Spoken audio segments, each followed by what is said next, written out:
bom dia, boa tarde, boa noite, tudo bom? Hoje é 29 de junho, celebramos a grande festa de São Pedro e São Paulo, festa junina. É o tempo da graça do Senhor, dois grandes esteios da igreja primitiva. Um pouco da sua história? Já conhecemos, mas vamos adentrar um pouco mais? Judeu, originário de Tarso, Paulo converteu-se ao cristianismo e se tornou o grande insuperável missionário e apóstolo dos gentios. Foi ele quem lançou as bases da evangelização no mundo helênico, fundando numerosas comunidades e percorrendo toda a Ásia Menor, a Grécia e Roma, anunciando o evangelho de Jesus Cristo, crucificado, morto e ressuscitado pelo poder de Deus. São Paulo foi o primeiro a elaborar uma teologia cristã. Olha que coisa bela. São Paulo foi um dos primeiros a elaborar uma teologia cristã. Ao lado dos evangelhos, suas epístolas são as fontes de todo o pensamento e de toda a vida e mística cristã. Isto o coloca no lugar de destaque entre os maiores pensadores da história do cristianismo. São Paulo era um homem de fortes paixões e de grande poder, de liderança, de organização. É a figura mais cosmopolita de toda a Bíblia.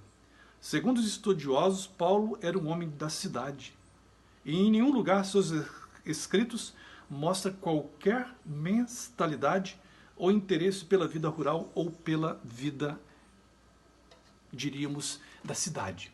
E a história de Pedro é aquela história que já conhecemos. Uma história que um homem sempre decisivo. Tu és pedra, tu és Pedro, conhecido muito no Evangelho, de espírito forte, mas uma liderança que marcou toda a história da igreja. Pedro foi o primeiro papa da igreja, aquele que foi lançado a pedra maior. Tu és Pedro, tu és pedra, em ti edificarei a minha igreja. Sabemos que tanto Pedro como Paulo foram essenciais para esse processo de evangelização. Todos dois. Pedro, mais preocupado talvez o evangelizar ou anunciar Deus em teus locais de onde morava, era um simples pescador, homem do campo, de mãos calejadas. Enquanto que Paulo era o sábio, o apóstolo dos gentios. Ambos são fundamentais para esse início de igreja, para que de fato essa igreja pudesse chegar até nós hoje, no século XXI. Então queremos louvar ao Deus da vida, ao Deus de Pedro e ao Deus de Paulo. A esse Deus que com certeza é um Deus comprometido com a vida.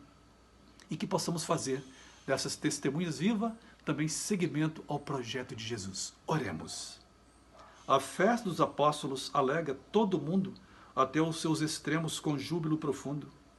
Louvamos Pedro e Paulo por Cristo consagrado, como colunas da igreja e o sangue derramado. São duas oliveiras diante do Senhor, brilhantes candelabros do esplêndido fulgor. Do céu luzeiros claros desatam todo o laço de culpa, abrindo aos santos, ó Deus, do eterno passo. Ao Pai louvor e glória nos tempos de fronteiras, nos tempos sem fronteiras. Império a vós, ó Filho, beleza verdadeira, poder a Santo Espírito, amor e sumo bem. Louvores à Trindade dos séculos. Amém. São Pedro e São Paulo, rogai por nós.